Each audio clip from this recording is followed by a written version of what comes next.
Hello there, this is Luca with Nativevideo, and today I want to talk about buyer enablement.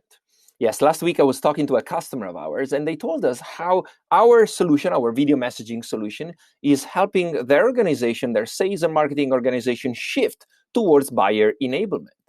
I was intrigued by this concept, so I asked more information to my client, and also went online to research a bit more. And it's interesting to see how this is a very interesting and straightforward approach, not so much of a new concept, but a very intriguing new approach. And it stipulates that neither sales nor marketing are in charge of the buyer journey.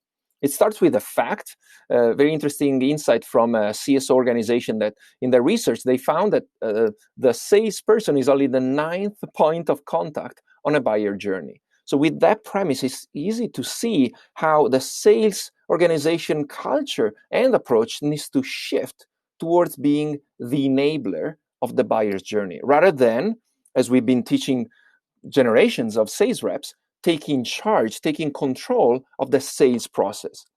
I think it's a very interesting cultural shift, as I said, but it has practical implications because then we need to empower and enable our sales teams to be the best enablers, to take the humble approach and answering questions when they're asked, maybe suggest directions, but being the best companion on a journey rather than grabbing the steering wheel or trying to grab the steering wheel and force feeding information when they're not required. Very interesting approach.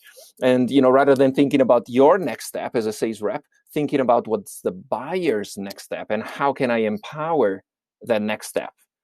Very, very interesting approach. I'm, wondering if you've experimented with it, if you know more about this approach, if you've had success maybe with it. Why don't you share your experience below and we start a debate about buyer enablement? Very interesting this week. Thank you very much. Looking forward to your comments.